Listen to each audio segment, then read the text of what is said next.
Deuxième question, un peu compliquée, il est vrai, mais en fait, tu n'es pas responsable. Tu as lu. Derrière la complexité, c'était quoi? Aujourd'hui, quand un État a un déficit, il se finance en empruntant aux banques. Les banques facturent un taux d'intérêt. Le taux d'intérêt est d'autant plus élevé que votre note, ce qui évalue votre niveau d'emprunt, votre qualité d'emprunt, est dégradée. Ce qui explique que quand la Grèce, l'Irlande, on voit leurs notes, vous savez, par les agences dégradées, quelle est la conséquence? C'est que les taux d'intérêt que demandent les banques pour leur prêter est plus élevé. Chacun peut comprendre, là, ça devient plus simple. Hein? D'ailleurs, il n'y a pas d'agence d'évaluation pour les particuliers. Ça n'existe pas, mais c'est ce qui se passe quand même. Quand vous êtes très riche, on vous prête plus facilement que lorsque vous êtes plus modeste. Et quand vous êtes plus modeste, vous êtes obligé de faire des cautions qui coûtent cher, des garanties, des assurances, que ne payent pas les plus favorisés. Donc, c'est vrai pour les États. Donc la proposition de notre ami, qui n'est pas là, mais que nous saluons, c'est est-ce que ce ne serait pas mieux que les banques centrales prêtent directement aux États sans intérêt? Sans doute que ce serait mieux.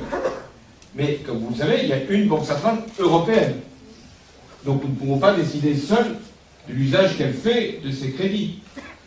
Néanmoins, il faut reconnaître que la Banque centrale européenne, quand il y a eu la crise, elle a dérogé au traité qu'elle était supposée faire appliquer, respecter. C'est qu'elle a bien sûr permis, en rachetant des dettes grecques, irlandaises, que ces pays ne connaissent pas l'effondrement.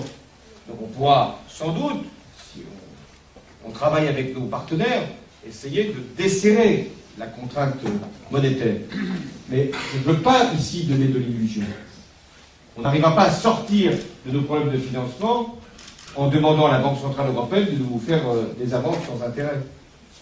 Elle ne nous les fera que si vraiment nous sommes dans une situation peu enviable. Ce qu'il faut, en revanche, c'est ça la bonne proposition. Il faut permettre à l'Europe d'emprunter elle-même sur les marchés financiers.